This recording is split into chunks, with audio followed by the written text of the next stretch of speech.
Hello, small business owner. My name's Aaron Montgomery. I'm with our Success Group. And today I want to talk to you about 5 proven foundations that are needed to have a profitable business. These are the resources that will allow you to have confidence in your business and also give you tools to take your time back and be more efficient today. Now, over the next 15 to 20 minutes, I want to show you 5 keys to success, but also tell you why. I want to explain why these things work and what things might not be working for you right now. But before I start, I want you to know that I get it. I've been in this industry for 21 years, and I've worked with small businesses my entire life. I know how we can easily miss things or just overlook things that might seem like we should be doing that automatically. Now, I've got a passion for small businesses.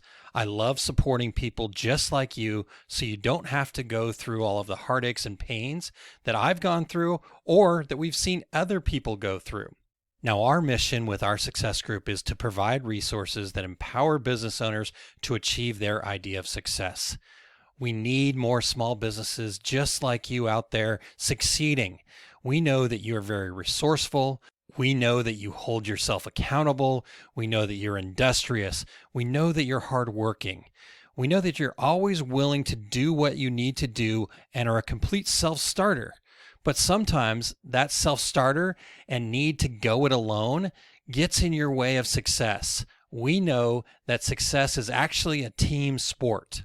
As we share some of these things and maybe some things that we think maybe you can adjust, I don't want you to take that personally. I don't want you to look at this as an attack on you or how you're doing business.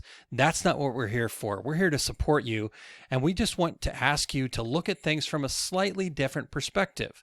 So if some of these things hit a little bit too close to home, don't take that as an attack. Just take it as an opportunity to maybe think differently about something. Give it the benefit of the doubt, and then afterwards you can decide. So let's get started with key number 1. The first key is to know your cost. How much does it cost you to be in business each and every day? If you don't know how much it costs you to be in business each and every day, you'll never know how much you should actually be charging. The other part of our cost that we need to make sure that we're factoring in is we need to make sure that we're paying ourselves.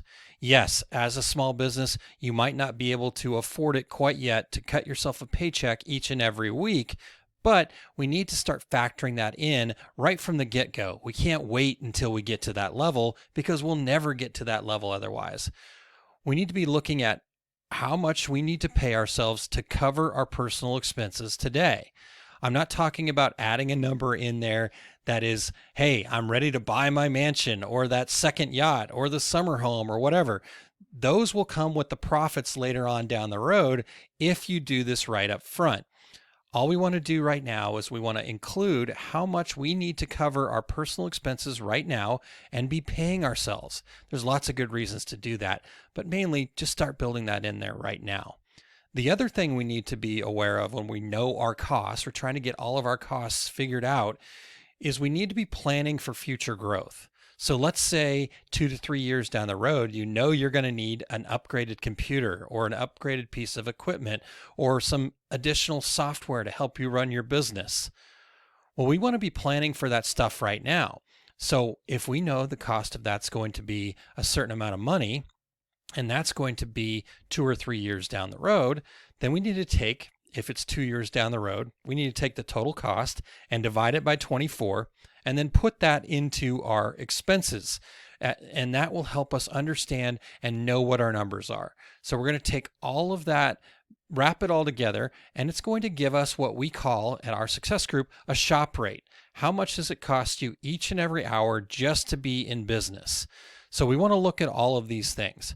But let me tell you why this is so important and how this works. So this is an actual post that was in our Facebook group. This is a very common post, and we totally get it and we totally understand. Somebody's asking, how much would you charge for this? I'm terrible at pricing, they even said. As you can see, my partner, Todd Downing, right here, he asked the question you need to ask. What do your numbers tell you? Do you know how long the job will take? What ends up happening though is people will inevitably show up, and the very next response on this post was this response right here. Someone suggested you should take your total cost times 3, and that is what you should charge your customer. Yikes, that was really tough to swallow because this gets repeated over and over and over again. In fact, it's been repeated so many times that most people actually think this is true. You should just take your total cost times 3, and that's what you should charge your customer. But we disagree completely. There are so many unanswered questions and so many other variables that come into play here that we can't just use this simple times 3 formula. For example, what are the costs that we're talking about? Are we considering our time? What about your incoming freight? What about spoilage? What about other opportunity costs? What costs are we talking about first and foremost? Secondly, if 3 is the magic number, well, what if I wanted to make more profit? Should I just multiply times 4 and that would be the right number? Or what if I want to be the cheapest guy in town? Should I just multiply times 2 and that's the right number? There's so many questions and so many reasons that this doesn't work, but I don't want you to just take my word for it right now. Let me prove it to you. So we've got some details here, and based on what the post said, if we were to assume that the cost was their shirts, which they said were $5.50 each, and then the cost of the transfers, which are $3, that would mean your total is $8.50 for your cost. Multiply that times 3, then my cost comes out to be $25.50. If you remember from the post, this is for 300 shirts. So that is a fantastic order, $7,650 for that one order when you're charging $25.50. And if we said our costs are $8.50, that means you should expect to make $5,100 in profit. Awesome, yes. But here's the reality. What we did is we asked one of our members inside of our success group to share their numbers with us. Now, they didn't get this job, but we wanted to say, okay, if they were bidding this job, what would they charge? How would they come up with the correct number to charge their customer? This first shop that we talked to, they said, okay, there's pressing in 3 locations, then we have to inspect and package that, and that's going to take us 10 minutes per shirt. Now, they know it costs them $100 per hour just to have their doors open. Now, they also plan for a 5% spoilage rate for any mess ups, and they factor in inbound freight at packaging as well. So if we go back to this and we say the shirt and transfers are $8.50, that's fine. Our pressing labor for this company is going to be $16.67 per shirt. Spoilage of 43 cents, inbound and packaging for 60 cents. So their actual cost to produce this shirt is $26.20. So if they were to have not known all of those numbers and just charged the customer that times 3 price, they would have charged $25.50, meaning that just by taking the order, they lose $210. Different company, different numbers, same job. So like the previous shop, 3 locations, inspecting and packaging, they've really got their workflow and process down, so they can do it in only 5 minutes per shirt. They also have their expenses a little bit lower, so their hourly rate is $75 per hour just to have their doors open. Everything else is the same. Shirts and transfers, pressing labor for them is only $7.50 in cost. Their spoilage, inbound freight and packaging, so their actual cost is $17.03 each for this particular job. We're just making some assumptions here, but let's assume that the customer's budget was only $21 for these shirts. Because they didn't have this information, they were just going off that magic 3x price point. They would say, I'm sorry, we can't do it for $21. We have to charge $25.50. If they would have known their numbers, they would have known that they could have come down to $21 and still made a nice profit of over $1,000.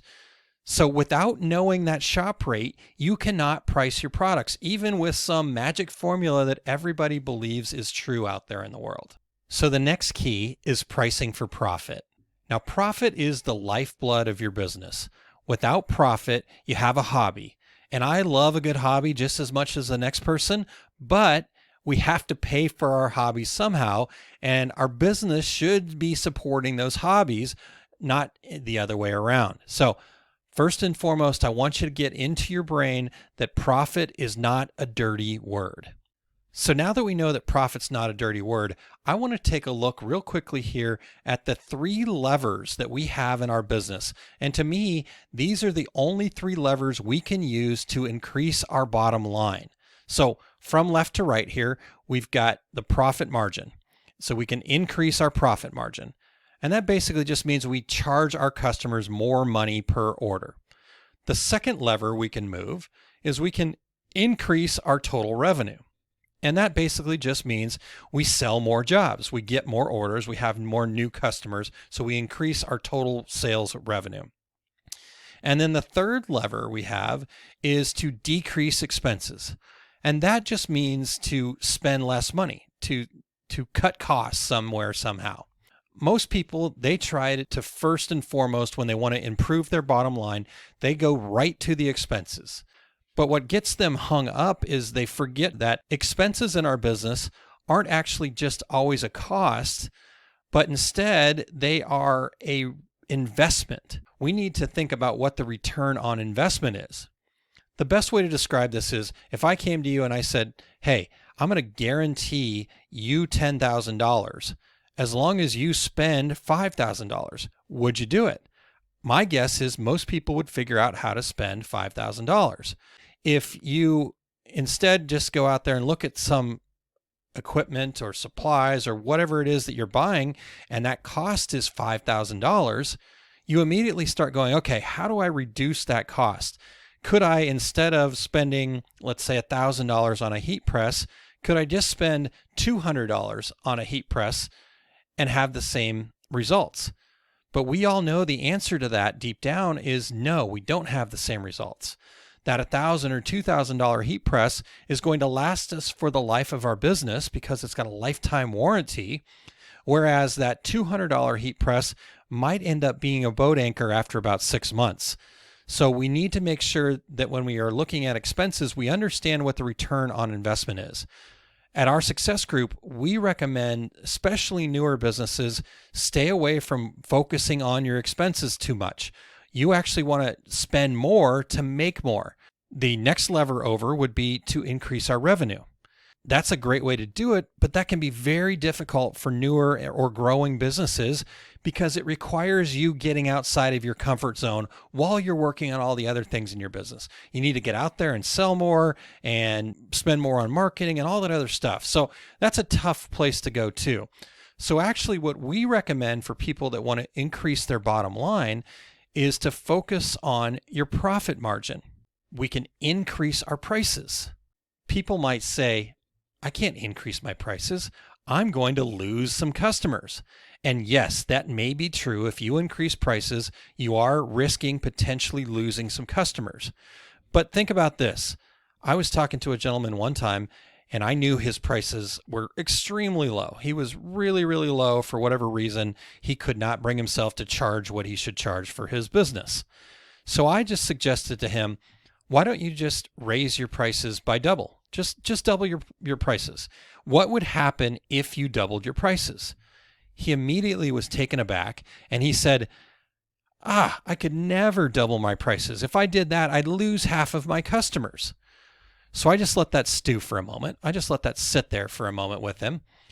And when I realized the light bulb wasn't going off for him, I explained to him, I said, if you were to double your prices, you're going to be making the same amount of money you are right now if you lost half of your customers.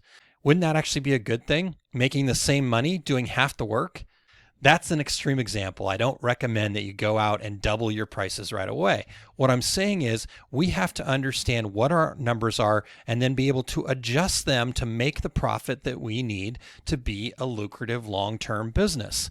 The best way to increase our profit margin is by selling based on value. When I say selling on value, I'm not worried about what the cost is. What is that bottom number that the masses will pay for it? When I say selling on value, I mean, what is the value that you bring to your ideal customer? Now, you have to know who your ideal customer is and then what they value. I have people tell me all the time that nobody in my town will pay that much for my services. My immediate response to them is always, does anyone in your town wear Nike shoes? Or does anybody in your town carry a designer handbag? If the answer is yes, then somebody in your town is willing to pay for a premium product.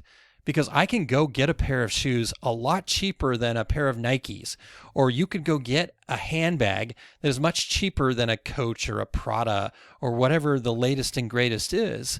But people want that status. They value what it is that Nike or those other name brands bring to the table, and they value it so much that they're willing to part with their hard-earned money over it. So you, as a business owner, you have to understand what your ideal customers value, figure out how much they value that. Focusing on selling on value, not on cost, is how we price for profit. And again, profit is not a dirty word. The third key that we want to focus on here is workflow and organization. With workflow and organization, this is a big mindset shift. As we saw in the very first key, time is money. Just by shaving off those 5 minutes per shirt, the cost of labor was so much decreased from one shop to the next. So time is money. And the way we can shave off time is by having good systems and processes in place. How do we stop the time wasters of looking for this thing or moving this thing from here to there, adjusting our heat press, doing all that other stuff? With workflow and process, it means that we have to perfect our craft. We have to make it reproducible over and over again as quickly as possible. And that can be a big challenge for a lot of companies, especially those that maybe are coming at this from being a hobbyist before, or they're really new to business, to understand that we have to make this a organized workflow, repeatable process can be a huge deal. With some pretty easy tips, we can wrap our arms around this. So let's take a look at those. When we talk about workflow, we want to understand what workflow is. Now, workflow is unique to every company. Even companies that do the exact same thing, they're going to have different workflows. The workflow is simply this. Every step of the process, after taking an order from a customer to delivering them a finished product, that is your workflow. Seems pretty simple, right? Well, it is, other than the fact that we need to be able to then document that entire thing. We need to say, okay, what are all the touch points from point A to point B? And then we need to look for improvements or ways to get rid of touch points. How do we maximize efficiencies? What I like to do is just take a look at all of the steps, think them all through from point A to point B, and every step, every touch point, just write it on a Post-it note. And then take that Post-it note and you stick it up on the wall and you move them around and you adjust. And if there's a decision to make, just turn the Post-it note into a diamond and you can fan off of it from there. So map out your entire process, look for improvements, look for ways to reduce those touch points, and that's how you improve your workflow. Inside the 5 Keys program, we go even deeper into that whole process. Then the next thing we have to focus on is we have to get organized. I know that creativity and organization don't always go hand in hand. I would guess that some of you have desks that look just like this. And that's okay. I'm okay with a few bits of stacks and clutter, but we must try our very best to get from what you see on screen right now into a shop that looks a little bit more like this. We have to get organized. In this process, another area to look at, in fact, a quick pro tip for you is we need to understand how to get organized when it comes to our computer as well. For example, how many unread emails are on your phone or on your computer right now? If you have a ton of unread emails, you basically have that messy desk on your computer. There is gold inside of your emails. There's tons of opportunities, tons of good information, tons of potential leads sitting right there in your email. But if you can't find those opportunities because you have 10,000 unread emails, then you're missing out on that gold. And then finally, when it comes to getting organized, I want you to think about the little things. The little things do matter. If you're always having to go back into the other room to find a pair of scissors, how about buying a second pair of scissors? That additional cost will make up for itself in just the time that you save by having scissors in the right place. Key number 4 is delivery and follow-up. I like to call this my wow the customer plan. Within the delivery and follow-up, we want to build things inside of our business that's going to create repeat customers. And the way to create repeat customers is by setting clear expectations and then delivering on those expectations, or sometimes even over delivering. But for most businesses, they focus on getting that new customer, getting that job done, and then just getting it out the door. But they forget about making sure that the delivery goes well and then following up with the customer afterwards to make sure that they're completely satisfied. We want to think about the full experience. What does the customer see the first time they touch it? How does it get there? How long does it take? What communication do you have with them? All of those things that are going to make a great customer experience. Now, here's what happens. Most people think that customer service is all about just bending over backwards, doing whatever the customer wants at their whim. But that's actually the biggest way to set your company up for failure. What customer service really is setting expectations, being very clear about those expectations, and then delivering or over delivering on those expectations. And that is the key to create raving fans. So according to Amy Gallo from an October 29, 2014 blog post in the Harvard Business Review, she says, depending on which study you believe and what industry you're in, acquiring a new customer is anywhere from 5 to 25 times more expensive than retaining an existing one. We have to hold on to our current customers. Customer loyalty is created after the customer gets the product. They think back on the entire process and then the product they have in front of them, and they're either super excited or their expectations weren't met. That's customer loyalty. So delivery and follow-up is actually when you solidify the value of your product. With good customer loyalty, with good delivery and follow-up, you're going to keep the buyer's remorse away. So to make sure that you have potential raving fans and opportunities for future business, I want you to get clear on the answers to these questions. First and foremost, are they 100% satisfied? Then you want to understand, why did they purchase from you? Understanding what they value, why they chose you, can be a great way to retain that customer, plus a great way to find new customers just like them. Next, we want to know when they might need your services again. Orders are typically very cyclical. Maybe they have an event or they go through a certain number of products in a certain amount of time. So if you can be reaching out to them ahead of time, that's going to wow them even more. And you'll be ready to take on that next order from them. Also, it's always nice to ask, do they know anyone who might need your services? By giving them an opportunity to share you, they're going to feel like the hero, and plus they're going to refer you new business. And then last but not least, do they know how much you care? You need to make it very clear that they're not just a transaction, that you actually care about their business and you can't wait to do business with them again. And then finally, that leads us into key number 5, our marketing foundation. And when I bring up the term marketing, most people just think about, oh, my Facebook post, my email campaign, all of those tactics, all of the things that we're going to do in marketing. But actually, those tactics are just the last 5% of what really marketing is all about. If we were to just focus on those tactics, well, for example, I remember a time when I was super excited about our latest fax broadcast that we were going to be sending out to our customers. If I only focused on the tactics, I would be dead in the water right now because I don't even know anybody that owns a fax anymore. It's that first 95% of marketing that is really important for companies to get right. That's the real marketing. That's all about determining and getting clarity on things like your company brand. And when I say your company brand, I'm not talking about your logo or the colors or your website or the fonts. What I'm talking about is, what is your company's personality? What are the values that your company brings to the table each and every day? And how do you show that through your company's personality? The next thing is our product mix.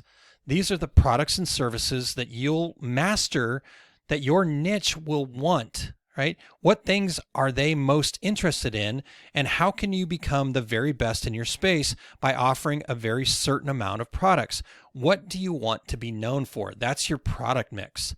And then next, we need to understand who the target market is.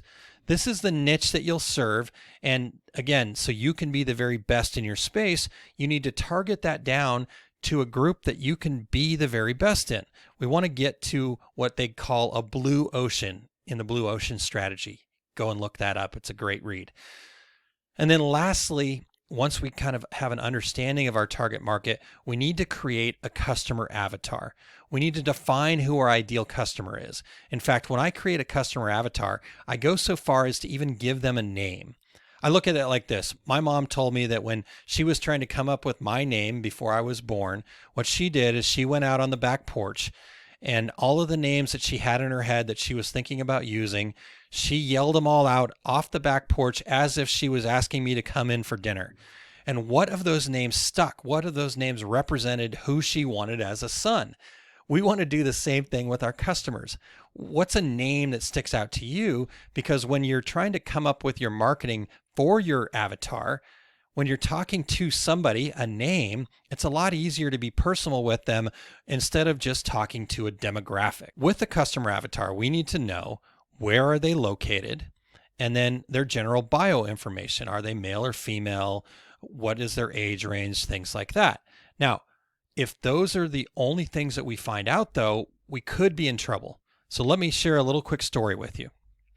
Let's say I was doing marketing and I had my bio avatar information nailed down to focusing on males who were living in the United Kingdom, and they just happened to be living in a castle, right? So I've even gone so far as to narrow down what type of house they live in. And because they're living in a castle, they're also very wealthy. And so there we go. I've got a great target market that I can focus on.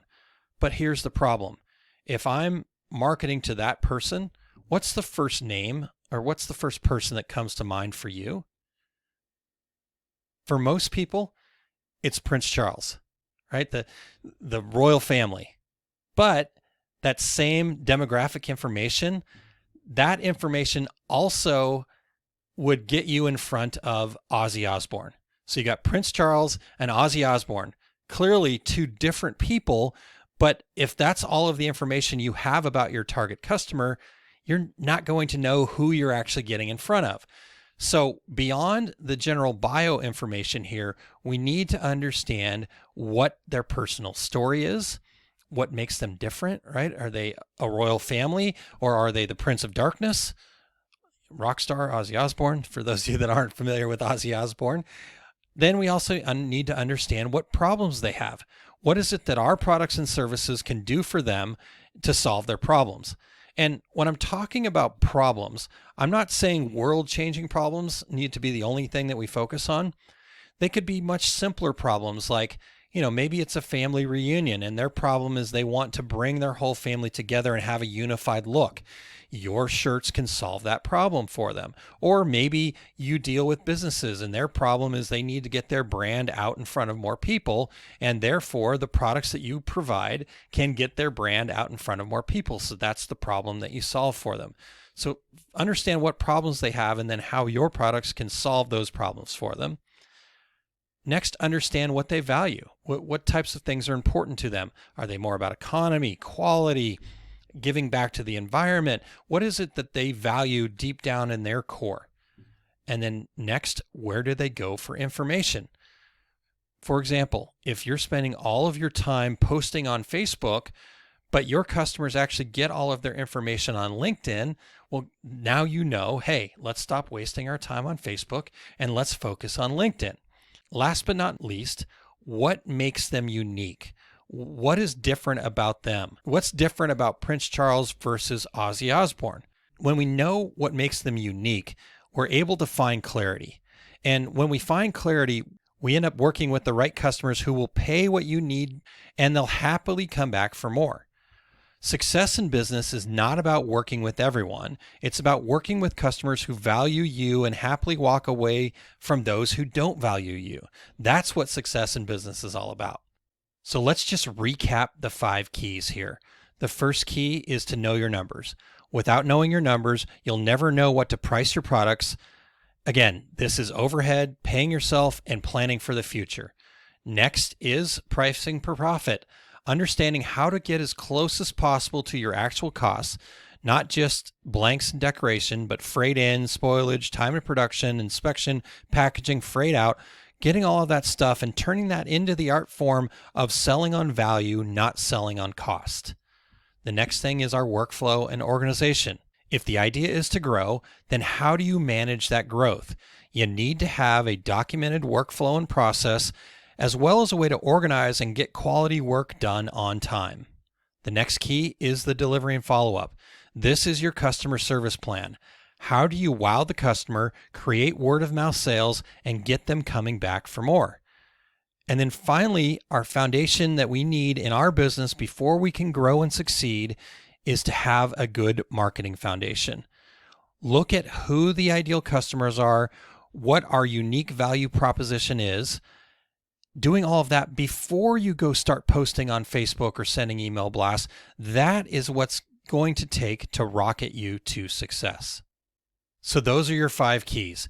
Please feel free to reach out to us at any time. We'd love to see you in our community at our Success Group. Email us success@oursuccessgroup.com. Also, if you'll go to oursuccessgroup.com/empower, if you'll put your information in there, we'll follow up right away with an email that will have these 3 things for you. The first thing is a white paper with some great questions to ask about finding your why. Having a good, clear why in your business is going to be very valuable for you, and that tool is a great place to start. Secondly, you will get most of the spreadsheet that we use as a resource inside of our 5 Keys program. This will give you a great head start, and it might be what you need. Once you get into it, if you feel like you could use more and to get all 5 of these keys, then you can come back and join us in the Our Success Group community. And then lastly, in that email follow-up, you will get a complete reference and resource page. On that page, you're going to have everything for some business templates to some suggested reading lists, free resources, and even affiliate links to tools we recommend and use. We want to thank you for your time today. We really appreciate you spending this time learning the 5 keys with us. As a bonus for spending time with us, also, we have one other way that we want to thank you for your time here today. When you put your information in at oursuccessgroup.com/empower, in that email, besides the 3 things I just mentioned, you're also going to get a coupon code that's going to save you $200 off of the 5 Keys program. In that program, you're going to get 5 hours of small bite-sized video training sessions that are broken up into 25 different modules. Plus, on top of those 25 modules are 26 specific action steps that are designed to not only cement the training for you, but to get you into action and to start building that momentum. We know the information is only as valuable as the actions that you take with us. And then beyond those 5 hours of training, you're also going to get in there the tools that you need. For example, forms and processes, policy templates, marketing worksheets, and loads of other resources. We want you to stop feeling lost and overwhelmed and quit losing money on jobs without even knowing about it. The 5 Keys of Business Success is designed to help you learn to know your numbers, price your products for profit, and have an efficient workflow and process. We want you to also wow your customers with amazing service and have a true marketing foundation so your marketing tactics will actually get results. We invite you to make the investment. Buy now with that coupon for $200 off at oursuccessgroup.com/5 keys. Thank you again for your time. Have an awesome day.